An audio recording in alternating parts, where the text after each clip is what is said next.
Hi guys, in this video we are going to put the new transmission in its place and see if the Acura will run. We were going to use a crane to put the transmission in its place, but the crane wouldn't work on the rocks. So we are going to go through the bottom and going to use a high jack to get the transmission up. First, we push the transmission under the car and put some pieces of wood under it to hold it up.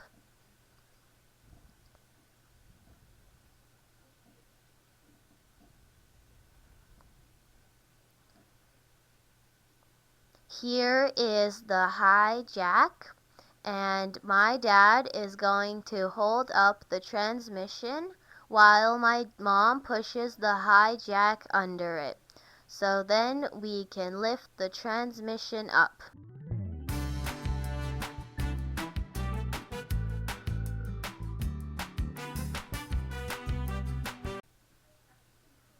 So my dad lifts up the transmission and my mom quickly takes the pieces of wood out from under it and pushes the high jack under instead.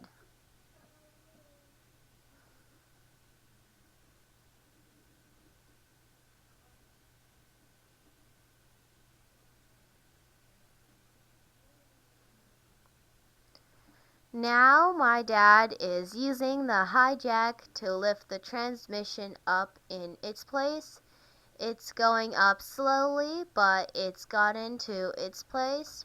And now that the transmission is in its place, we have to secure it.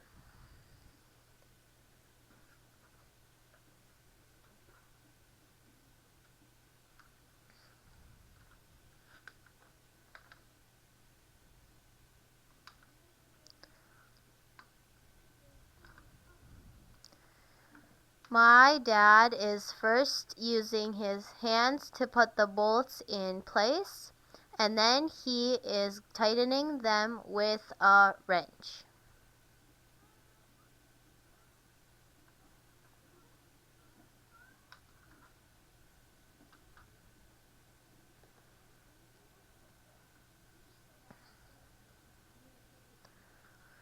My dad is using a torque wrench to attach the transmission to the engine.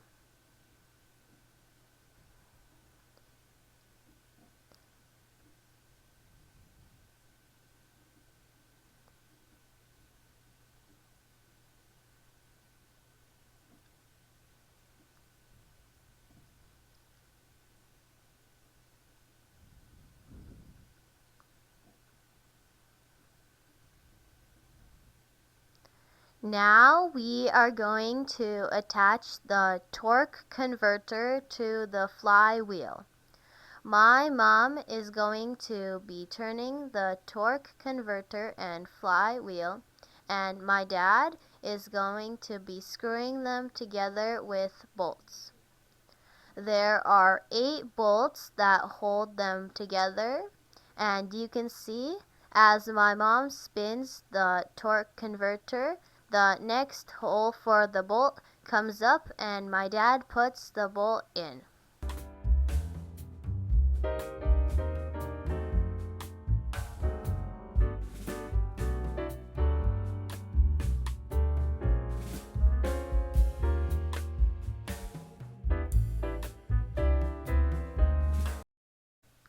This is how my mom is turning the torque converter using that big torque wrench, and my dad climbs under the car to tighten the bolts. He is tightening them with a torque wrench now so that they don't come loose.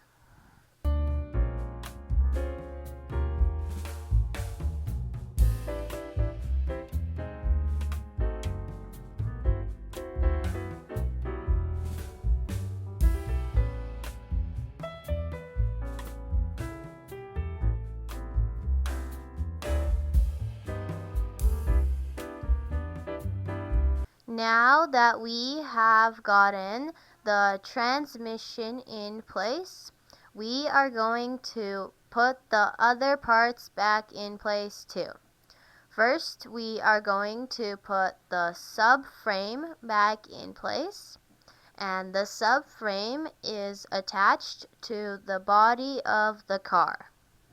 The subframe holds the front engine mount and part of the suspension. My parents use two pieces of wood to prop the subframe up while they screw it in place. There are lots of big bolts that hold the subframe in place.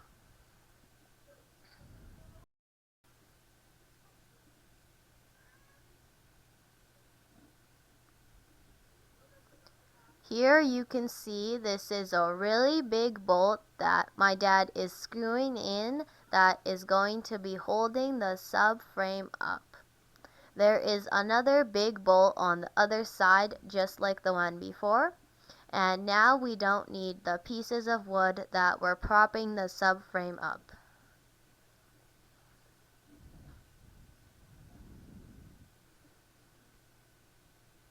Next, my dad tightened everything with the torque wrench so that is all very secure.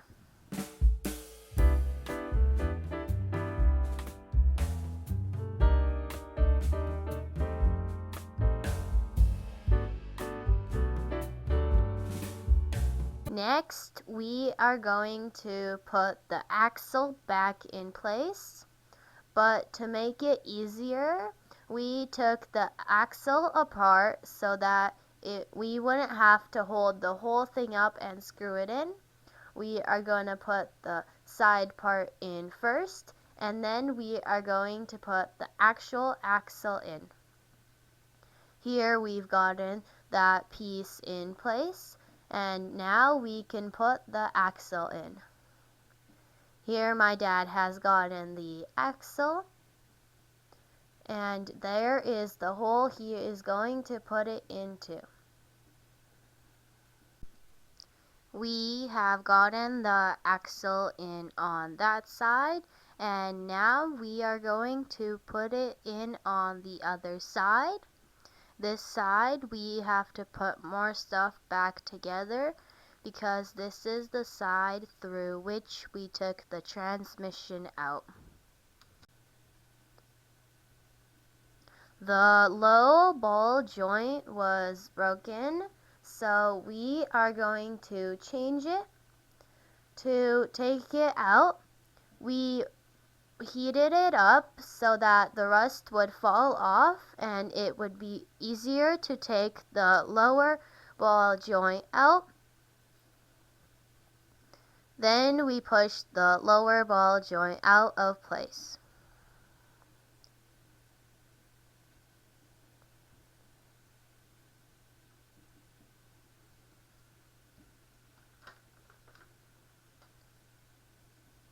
Now we have gotten the lower ball joint out and are going to put the new one in its place. To put the lower ball joint in, it isn't screwed in with any bolts or anything. It has to be put in place with pressure. So we are using a C-clamp to create pressure and get the lower ball joint in place.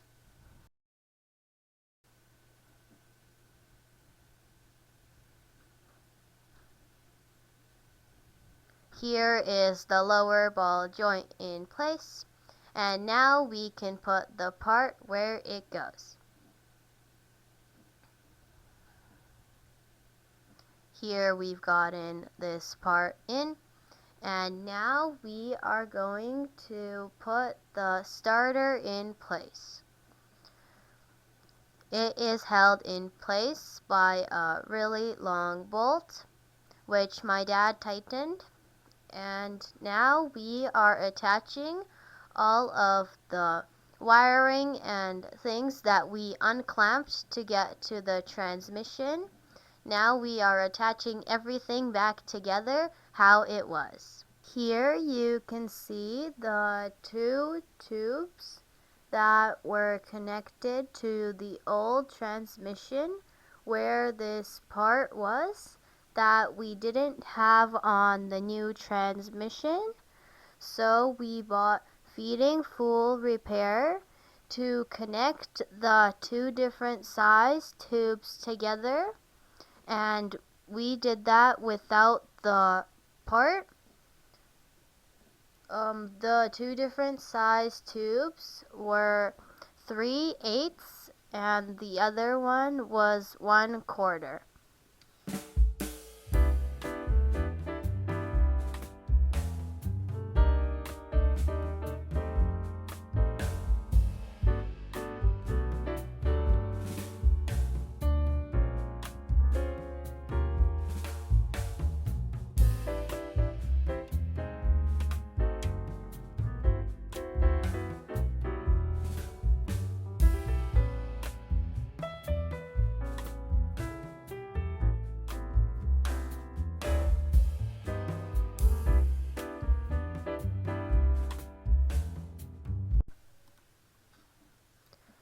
Next, we poured out the old oil in the Acura, and we are going to change the oil.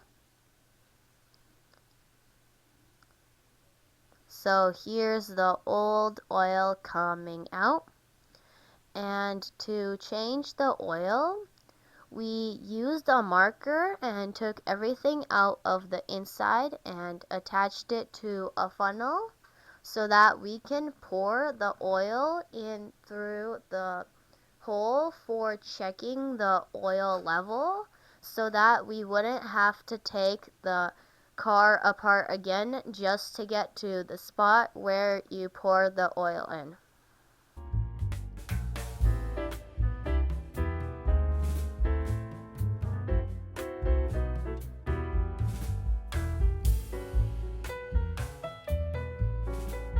Now that we have finished changing the oil, we are going to put the air filter box back together.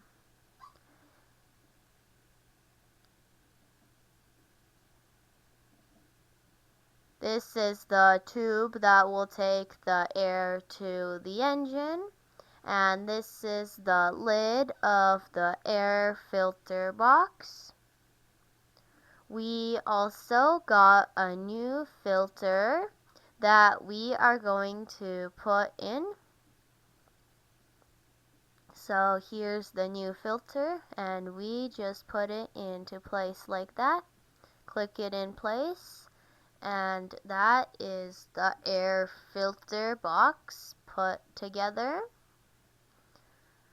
Now we're almost finished putting the Acura back together. Next, we are going to pour in the coolant.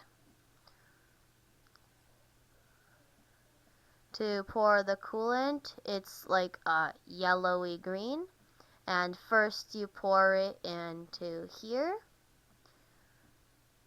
and then you pour some more coolant into this other white tub.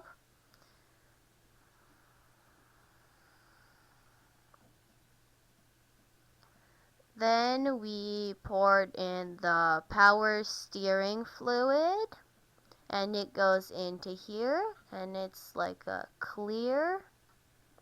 And now we are going to put the wheels back on.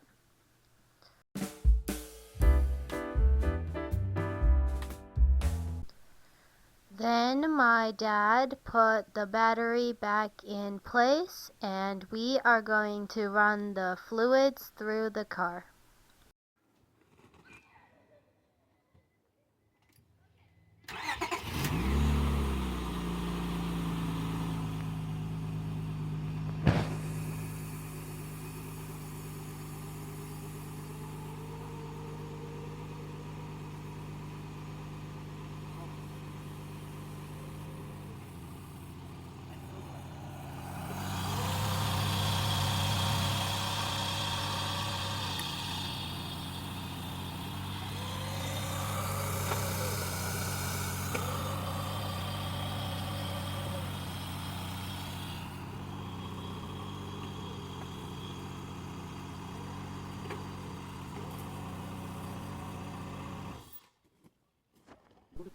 Before driving, my dad is checking that all of the fluids are at the level they are supposed to be, and now he is going to go for the test drive.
The test drive went great. The Acura works really well and doesn't see that the transmission is from a different model, and it works really well with the new one. We didn't put this in the video, but we also removed the trouble codes on the airbag. And now the part everyone was waiting for, the price. So the Acura cost us $400, and we paid $300 for the transmission. We bought parts for around $250, and we also bought some fluids for the Acura that we changed for the future for $50. So the Acura cost us around $1,000. Here on the marketplace, an Acura like this could be sold from $3,000 to $3,500, and that's a really good price. And now that we fixed the Acura, we are wondering what to do with it. We could sell it and buy another car to fix. We could keep the Acura and drive in it, or we can rent it to people through an app. Comment down below the video what you would do. Thank you for watching this video to the end, and thank you to everyone who liked and subscribed. Bye!